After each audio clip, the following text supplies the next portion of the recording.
श्री वेद पुरुषाय नमः। नमस्कार। क्लास नंबर 960 श्रीमद् भगवद गीता जी शंकराचार्य जी के भाष्य के अनुसार आरंभ किया जाता है। ओम श्री सीता रामचंद्राभ्याम नमः। नमो गुरुभ्यः। ओम अथ काल देवता श्री विक्रमी संवत् 2083 श्रावण शुक्ल पक्षः द्वादशी सोमवारः पूर्वाषाढ़ा नक्षत्रम उत्तरायणम वर्षर्तुः। ओम तत्सत्। श्री शंकराचार्याय गुरवे नमः। मम योनिर्महद्ब्रह्म तस्मिन् गर्भं दधाम्यहम् सम्भवः सर्वभूतानां ततो भवति भारत। अध्याय नंबर 14 और श्लोक नंबर 3। पुस्तक है Gita Press Gorakhpur, book number 10, Shankaracharya ji के भाष्य वाली भगवद गीता जी। तो कल के श्लोक में भगवान ने ये बताया कि इदम ज्ञानम उपाश्रित्य, इसका आप आश्रय लेंगे, इसका अनुष्ठान करेंगे, इसके अनुसार अपने आप को तैयार करेंगे। पहले ज्ञान के लिए योग्य बनाना कर्मयोग से, और फिर उस ज्ञान को आप प्राप्त करें। पूरा एक प्रक्रिया। तो उसका फल बताया, साधर्म्यम आगता, उसको मेरे ही धर्मों को प्राप्त कर लेगा। और इसी पे भगवान शंकराचार्य जी ने बड़ी अच्छी तरह कहा कि आपको साधर्म्यताम जो है वो आपको ऐसा नहीं मानना कि कोई भेद है, क्योंकि साधर्म्यता होती है जैसा कोई है वैसा हो जाना, अर्थात भेद। लेकिन यहाँ तात्पर्य भगवान कह रहे हैं भेद जो है भेद अनभ्युपगमत्, भेद को स्वीकार नहीं किया गया गीता शास्त्र में, ऐसा बताया गया। तो इसलिए किसका भेद? क्षेत्रज्ञ और ईश्वर का। तो क्षेत्रज्ञ को ईश्वर जैसा नहीं बनना। क्षेत्रज्ञ और ईश्वर में भेद केवल अविद्या कल्पित है। वास्तव में ये शरीर में जो क्षेत्रज्ञ हैं, ये इनकी उपाधि को हटा देते हैं तो ये सर्वात्मा निर्गुण परमात्मा ही हैं। ठीक है, ऐसा जानना। तो ये पिछली श्लोक में बहुत महत्वपूर्ण है। तो हमें तो लेकिन हम तो चाहते हैं कि हमारे अंदर राम जी जैसे गुण आ जाएं, और आप कह रहे हैं भगवान जैसे गुण नहीं लेने हैं, भगवान जो है वही हो जाना है, भेद ही नहीं है। ये क्या मतलब है? तो समझना है, भगवान की अवतार दशा में राम जी, कृष्ण जी आदि शब्द, उनमें जो गुण देखे जाते हैं वो गुणों की बात नहीं की जा रही। वो उनका जो दृढ़ व्रतः, ठीक है, इस प्रकार उनके जो गुण कहे गए हैं, सदा धर्मज्ञ, धर्म पालन करने वाले, ये जो वो अवतार दशा में गुण प्राप्त करते, उनके गुण हैं, वो सब हमको प्राप्त करने हैं ताकि हम अपने स्वधर्म का पालन कर सकें। तो फिर यहाँ कौन से गुण कहा जा रहा है? यहाँ पर कहा जा रहा है कि भगवान की साधर्म्यता माने ये सारे उपाधियाँ जिसने धारण की हुई हैं वो परमेश्वर हैं। तो निरुपाधिकता, ठीक है, जो है, अर्थात वहाँ सत्व रजस तमस, ये जो माया है, ये तीनों भगवान के गुण नहीं हैं। भगवान सत्व रजस तमस की माया की उपाधि को से नित्य मुक्त है, क्योंकि ये उपाधि अविद्या कल्पित है। अविद्या में ही ईश भगवान जगत के कारणम हैं। अविद्या में ही भगवान अविद्या के वश में आके जीव होके संसारी हो जाते हैं। ठीक है, इसलिए ये सारी कहानी अविद्या में है और वास्तव में ऐसा कोई जीव और ईश्वर का भेद नहीं है, ये बताया जा रहा है। तो इसलिए जो भगवान जिन मंगल गुणों को धारण करते हैं अवतार दशा में, उन गुणों को हमें धारण करना है। तो यहाँ उसके साधर्म्य की बात नहीं हो रही, यहाँ परम तत्व की बात हो रही है। भगवान के जो गुण हैं उनको धारण करके हम स्वधर्म पालन करते हैं। राग और द्वेष को छोड़कर हम उनके गुणों से सत्य आदि धर्म का पालन करते हैं जो हमें शुद्ध करता है, और फिर हम तत्व ज्ञान प्राप्त करने के योग्य होते हैं। ठीक है, तो दोनों में भेद आप समझ गए कि राम जी, सीता जी आदि सब जो अवतार पुरुष हैं, उनके गुणों को, उनकी साधर्म्यता को प्राप्त करना साधन है। तब हम राम हो नहीं जाते, हम राम जी के गुणों को प्राप्त करते हैं। और यहाँ तत्व ज्ञान में हम समझते हैं कि राम ही सारे जगत की आत्मा हैं। इसलिए राम जी और हमारे में अभेद है। इसलिए इस शरीर में वास करने वाले जो आत्मा हैं वो राम जी ही हैं। ऐसा मायावी ही इस माया में प्रविष्ट हैं। इसलिए जो उनका जीवत्वम है वो अविद्या कल्पित है। इस प्रकार हम अनन्य भक्ति करते हैं। तो दोनों अलग चीज़ें हैं। अवतार दशा में जो गुण हैं वो हमें उनके जैसा बनाने के लिए हैं, लेकिन मोक्ष शास्त्र में हम जानते हैं कि हम और भगवान दो हैं ही नहीं।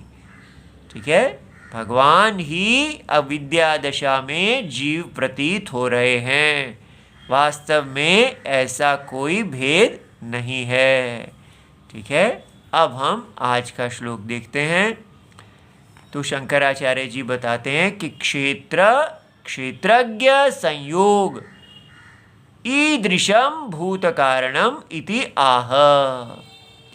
ऐसा जो क्षेत्र और क्षेत्रज्ञ का संयोग है, ये ही सारे भूतों का कारणम है।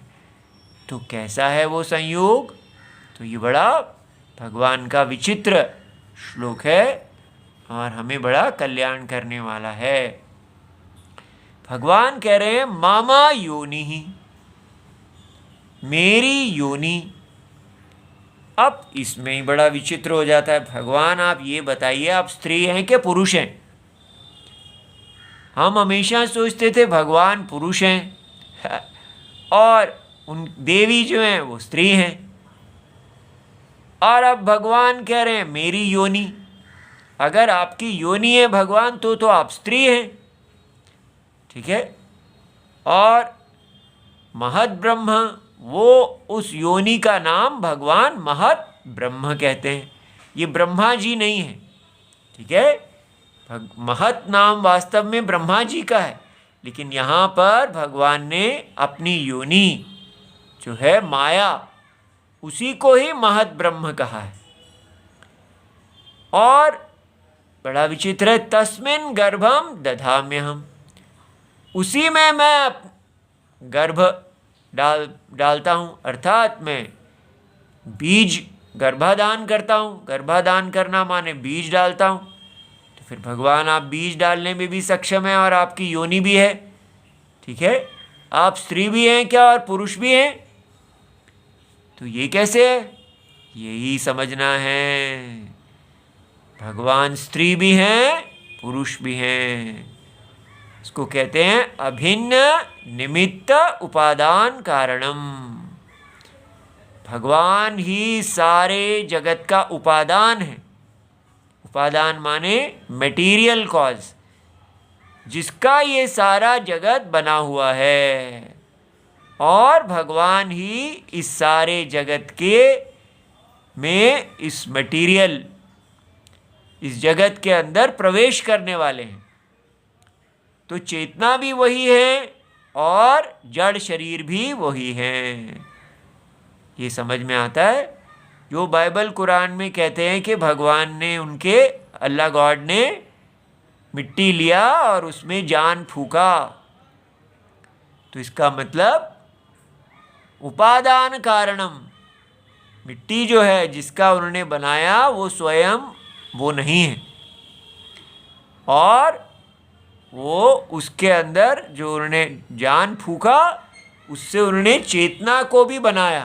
पहले वो चेतना नहीं थी और चेतना आ गई। इस प्रकार उनका दोनों उपादान कारणम मिट्टी और जो चेतना है जीव, जीव भी भिन्न है और उनका अल्लाह गॉड भिन्न है, और उनका जगत को निर्माण करने का मटेरियल भी भिन्न है। किंतु यहाँ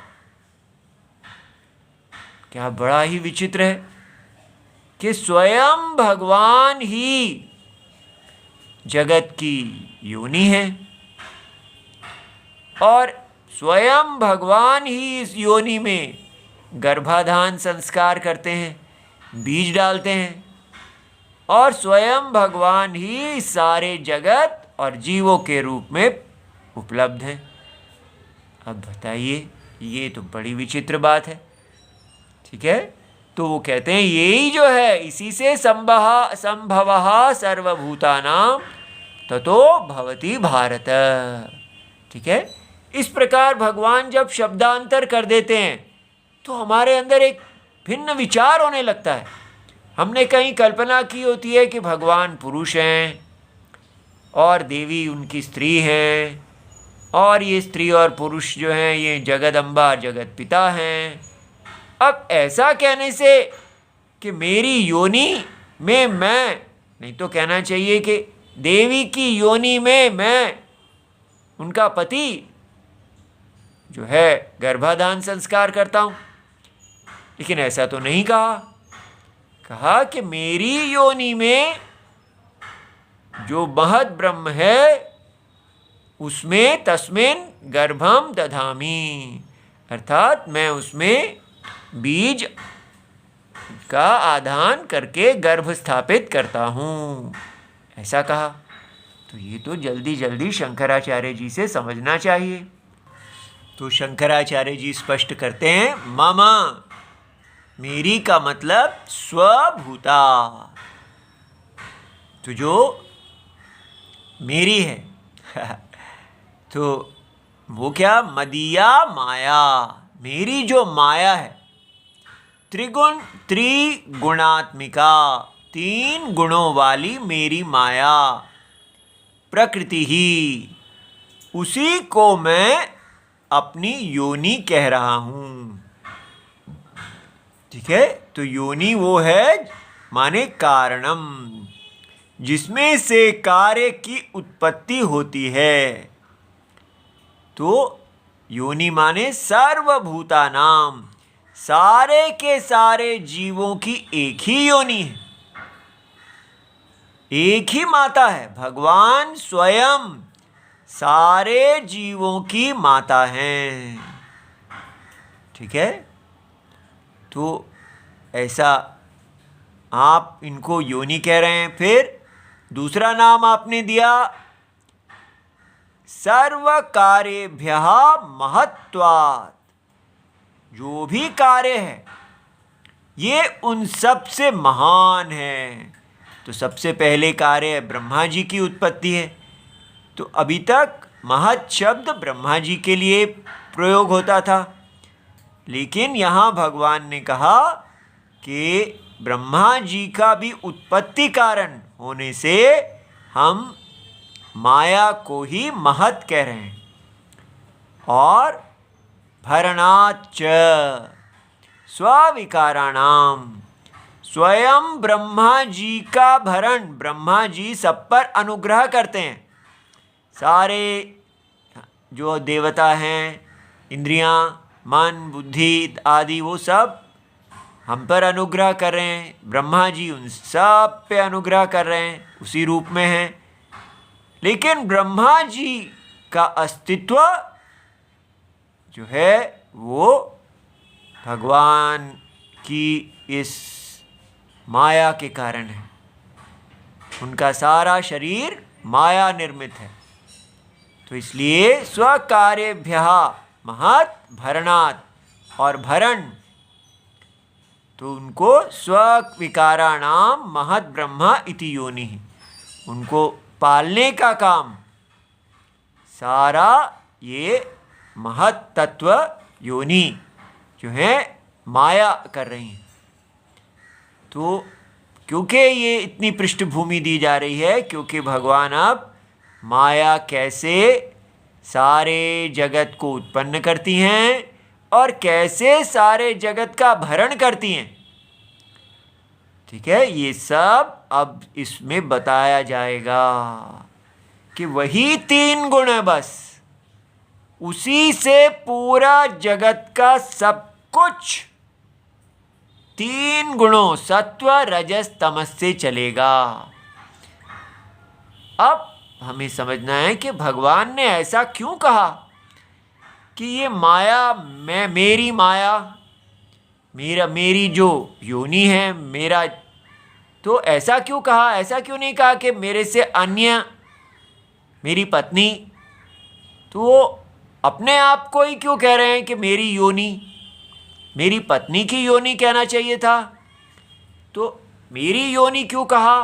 तो ये समझना है कि भगवान की जो माया है, देवी शक्ति, वो वास्तव में अविद्या कल्पित है, अविद्या है। तो अविद्या वस्तु से कभी अन्य नहीं है। अविद्या का कोई अपना अस्तित्व नहीं है। कोई भी सत्य है, उसके विषय में जो अविद्या प्रत्यय है वो बीज रूप लगता है। वास्तव में वो अज्ञान प्रत्यय है। इग्नोरेंस ऑफ फैक्ट, ये एक प्रत्यय है, समझ है, लेकिन ये बीज रूप शक्ति का काम करता है। इसलिए ये जो शक्ति है ये भगवान से अन्य नहीं है। जैसे ये पेन मेरे से अन्य है, इसको मैं छोड़ सकता हूं, ये मेरे बिना भी रहेगा, लेकिन जो माया शक्ति है उसका भगवान अर्थात परम सत्य जिसके बारे में वो अज्ञान है, तो इसलिए अज्ञान प्रत्यय का अपना कोई अस्तित्व नहीं है। ठीक है, वो अज्ञान प्रत्यय जब बीज रूप शक्ति के रूप में लगता है तो प्रत्ययों का हम अस्तित्व की बात नहीं करते, प्रत्यय जिसके बारे में होता है उसका अस्तित्व होता है। लेकिन वही प्रत्यय जब एक शक्ति के रूप में लगता है, हमें लगता है कि ये कारणम है सारे जगत का, तो यही यहाँ कहा जा रहा है कि ये जो मेरा अग्रहण रूप अविद्या प्रत्यय है, ये ही सारे जगत का कारण है। ये मेरा योनि है, जगत कारण शक्ति सर्वभूतानाम। मेरे अग्रहण, मेरे विषय में जो अग्रहण का, इग्नोरेंस का प्रत्यय है, वो ही सारे इस जगत के प्रकटीकरण का कारण हो जाएगा। सारे नाम और रूप इसी अविद्या अग्रहण में से विपरीत ग्रहण रूपी निकलेंगे। ये बात को समझना है। इस प्रकार हमको इस सारे जगत को ऐसे देखना है।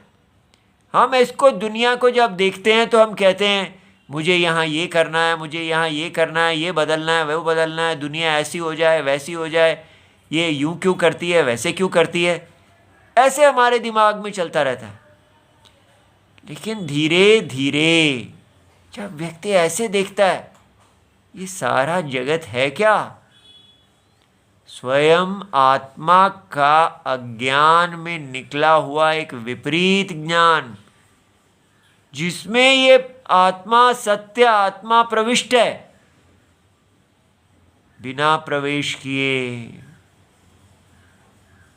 और ये अनादि अनंत कितनी बार, करोड़ों अरबों बार, खरबों बार हमने इसमें जन्म लिया, और फिर हर जन्म में यही किया कि ये मेरा अपमान क्यों करता है, ये मेरा मान क्यों नहीं करता, मेरे पास मुझे ये मिल जाए, मुझे वो मिल जाए, मैं अपने पुत्र का विवाह करवा दूं, इत्यादि क्या क्या है ना। इंडिया, भारत जो है वो विश्व का ये बन जाए, वो बन जाए, आप यही बातें करते रह जाते हैं। लेकिन कभी ये नहीं देखते कि ये सारा जो आपकी दुनिया है ये तो सत्य के विषय में एक विपरीत ग्रहण है।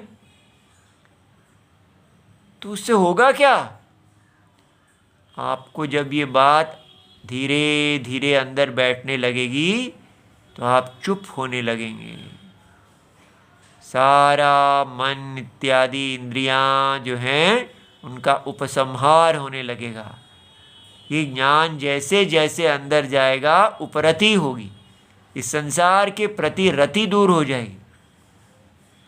तो क्या फिर हम इंडिया, भारत को विकसित राष्ट्र नहीं बनाएंगे? आप भारत को वो बनाएंगे जो सत्यनारायण भगवान चाहते हैं। अपनी सारी इच्छाएं, जीव इच्छाएं छोड़ देंगे। तो राम जी की इच्छा भी हम क्यों पूरी करेंगे? क्योंकि आप राम जी से अन्य हैं ही नहीं, आप हैं ही नहीं, यहाँ राम जी हैं। जब राम जी ही हैं तो राम जी अपनी इच्छा पूरी करेंगे कि नहीं? नहीं, राम जी में भी इच्छा क्यों है? वो तो जगत के सत्य में तो कोई इच्छा नहीं है राम जी में। राम जी इस माया इच्छा से अस्पृष्ट है। तो फिर राम जी की इच्छा आपने क्यों बोला?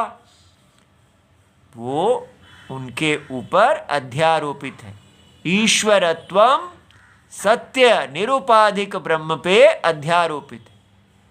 इसलिए इस सारे जगत में, इस यज्ञ रूप जगत में एक धर्म है जो वेद प्रतिपादित है। तो जब व्यक्ति का कोई इच्छा नहीं रहती तो उसकी इच्छा केवल धर्म हो जाती है, अधर्म तो वो करेगा नहीं। तो धर्म उसकी इच्छा हो गई, इसीलिए भगवान की भी इच्छा धर्म है।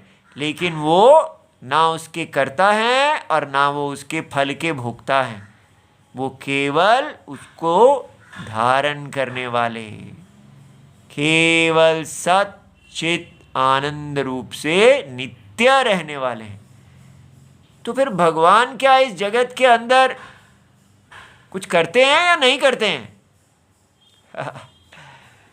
ये देखो, भगवान हमें पागल करते हैं बस। आप ही खुद देखिए कि स्वप्न की आत्मा स्वप्न के अंदर कुछ करती है या नहीं करती है? स्वप्न की आत्मा तो कुछ नहीं करती, लेकिन वो सारे स्वप्न का ईश्वर है। सारा स्वप्न उन्हीं की योनि है, योनि में से निकला है। आत्मा के अज्ञान में से ही सारा भूताभूत निकले, और वो अज्ञान जिसमें से स्वप्न की उत्पत्ति हुई है वही महत है, योनि है, सबका भरण करने वाली है, और वो त्रिगुणात्मिका माया है। भगवान की अपनी अपनी क्यों कह रहे हैं? वो तो अज्ञान है, अज्ञान है, लेकिन उसकी प्रतिष्ठा कहाँ है? वो स्वयं सत्य में का ही अज्ञान है, तो उसके साथ हम जोड़ के देखते हैं तो वो भगवान की शक्ति है। और अगर निरुपाधिक देखते हैं तो कोई शक्ति नहीं है। तो तत्व ज्ञान की दृष्टि से भगवान सर्वशक्तिमान नहीं है, वो निरुपाधिक ब्रह्म है। और अज्ञान की दृष्टि से वो जगत के कर्ता हैं, जगत के भरता हैं। तो सारे जगत का भरणम यही 3 गुण कर रहे हैं, और इसी से सारा जगत उत्पन्न हो रहा है। ऐसा देख के हमारे अंदर भगवान का साधर्म्यम, ये भगवान की प्रतिज्ञा है। जैसे भगवान सर्वात्मा इस स्वप्न के अंदर कुछ भी इच्छा नहीं करते, मोक्ष की भी इच्छा नहीं करते, देवताओं देवलोक आदि की इच्छा तो बहुदूरम, पूरी तरह बस अपने स्वरूप में रहते हैं। और ये अविद्या एक कहानी घड़ती है, वो उस कहानी का सच्चिदानंद है, कुछ भी ना करते हुए सब कुछ करते हैं। ऐसे कभी भी ढंग का उत्तर मत देना है। ठीक है, यहाँ पर उलझाते ही रहते हैं, कहो करते हैं या नहीं करते हैं, ये करते हुए भी नहीं करते हैं, ये क्या है? तो इसको समझना है कि यही तो सत्य का बात है। सत्य सारे असत्य को धारण करता है। अब कहें भाई सत्य ने असत्य को धारण किया है या नहीं किया है? ये करते हुए नहीं किया है। माने अगर एक सत्य की, आप सत्य को समझ गए हैं, रस्सी ने कोई सांप को धारण नहीं किया है। और अगर सृष्टि करता देख रहे हैं तो कह रहे हैं रस्सी ने ही सांप को धारण किया है। ठीक है, इस प्रकार ये ऐसा ही है। तो तस्मिन् महती ब्रह्मणि योनौ गर्भम हिरण्यगर्भस्य जन्मनः बीजम। अब ब्रह्मा जी की जो उत्पत्ति है उसका बीज सर्वभूत जन्म कारणम बीजम ददामी निक्षिपामी। तो भगवान ये बीज आप कहाँ से डालते हैं? चलो अग्रहण रूप ये तो समझ में आ गया कि अग्रहण आपका माया जो है वो शक्ति है, लेकिन ये बीज कहाँ से आ गया आपके अंदर? अब देखिए जादू। क्षेत्र क्षेत्रज्ञ प्रकृति द्वय शक्तिमान। अब भगवान कह रहे हैं मेरी 2 शक्तियां हैं, एक कहा था क्षेत्र और दूसरा क्षेत्रज्ञ। तो क्षेत्र तो आपको बता दिया भाई, वो मेरी योनि है, उससे सारा जगत का शरीर बनेगा, नाम रूप तैयार होंगे। तो मैं ईश्वर हूँ, अहम। अब ये क्षेत्रज्ञ का कमाल देखो, मैं ईश्वर जो हूँ, अविद्या काम कर्म उपाधि स्वरूप अनुविधायिनम क्षेत्रज्ञम क्षेत्रेण संयोजयामि। इसी के लिए शंकराचार्य जी के श्री चरण हमें चाहिए। कैसे समझाया कि ये बीज क्या है? क्योंकि जो पहले समझाया था संयोग, कि ये केवल एक अग्रहण अविवेक का संयोग है। क्षेत्र और क्षेत्रज्ञ किस प्रकार जुड़े हुए हैं? तो कहा था विवेक अभाव। तो इसलिए पहले अविद्या लिया कि अविद्या आपको विवेक अभाव जो है, उस विवेक अभाव में जो विपरीत ग्रहण आ रहा है, तो वो अविद्या जो है, उस अविद्या के चलते काम, फिर कर्म और उपाधि स्वरूप का जो स्वरूप है उसके अनुविधाई, उसके अनुसार ही होता हुआ क्षेत्रज्ञ। क्षेत्रज्ञ के अंदर अविद्या है, काम है, कर्म है, और ये उपाधि स्वरूप के अनुसार जैसी जैसी उपाधि है, शेर है, चूहा है, बिल्ली है, जो भी है वो उसके अनुसार हो जाएगा। अविद्या के कारण वो मैं ही हूं, लेकिन अविद्या के कारण मैं हर शरीर में अलग विधान मेरा होगा। ठीक है, ये कितना अजीब है। क्षेत्रेण संयोगयामी, क्षेत्रज्ञ को क्षेत्र के साथ जोड़ता हूं, यही बीज है।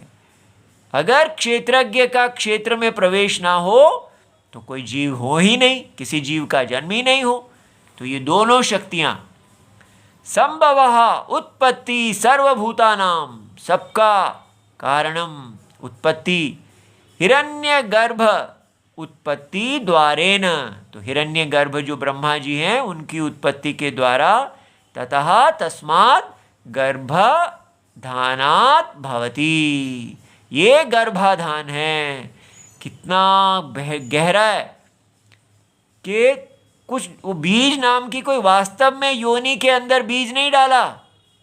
वो बीज क्या है? केवल कैसे अविद्या के कारण उस शरीर, जो भी ये सब काम कर्म उपाधि, ये सब अविद्या नहीं खड़ा किया है, उसके अनुविधाई क्षेत्र जो है क्षेत्रज्ञ हो जाते हैं और हर शरीर में अलग जीव बन के ये पूरा संसार शुरू हो जाता है। अविद्या नहीं तो ये कुछ भी नहीं। ठीक है। ओम नमो भगवते वासुदेवाय। प्रणाम।